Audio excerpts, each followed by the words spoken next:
حسبي الله ونعم الوكيل فيكي، وربنا سبحانه وتعالى هو المنتقم الجبار.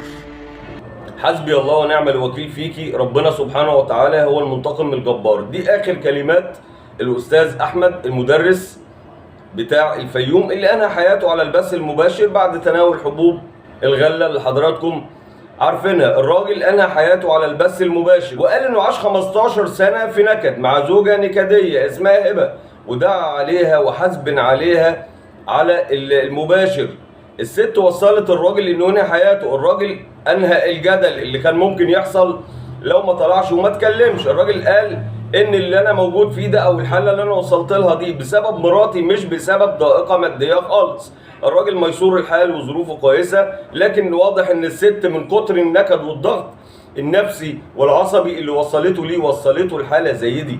انا حزين على الشخص ده. انا لما شفت الفيديو الحقيقه زعلت جدا، ومش عارف هل في الحاله دي نتعاطف معاه ونقول له الله يرحمك ويسامحك، ولا اللي عمله دوت كفر والعياذ بالله انه ينهي حياته بالشكل ده.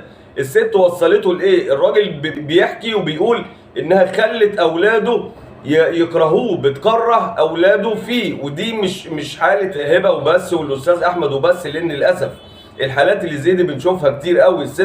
ستات كتير لما بيحصل خلافات بينها وبين زوجها بكل طاقتها بتكره الولاد في ابوهم، متخيله ان هي كده بتكسب اولادها، ما تعرفش ان هي بالشكل ده بتقضي عليهم وبتدمر حياتهم وبتطلع اولاد او بنات غير اسوياء. رحمه الله على الاستاذ احمد. الحقيقه انا متعاطف معاه وحزين عليه جدا. يا هبه، انت ام لا اله الا الله، بتدعي عليكي بسبب دعوات زوجك الله يرحمه عليكي. الناس اللي ما تعرفكيش كرهتك برغم ان محدش فيهم يعرفك.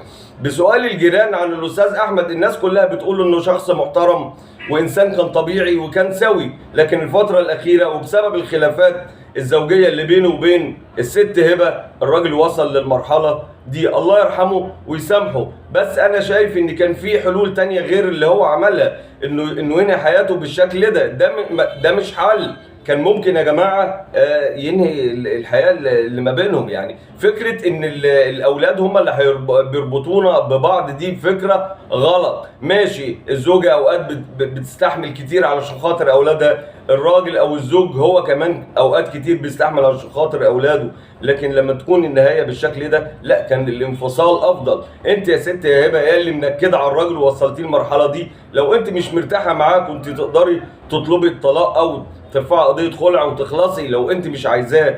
وانت برضه هو برضه الله يرحمه كان يقدر ينهي القصه دي، يطلقها يا سيدي والاولاد هيتربوا. الله المستعان. مش هطول عليكم اكتر من كده. الله يرحمه ويسامحه. اكتب لنا رايك في تعليق يا ريت، وتقول لنا ايه اللي عمله ده، هل هو ده صح ولا الافضل كان ينفصل؟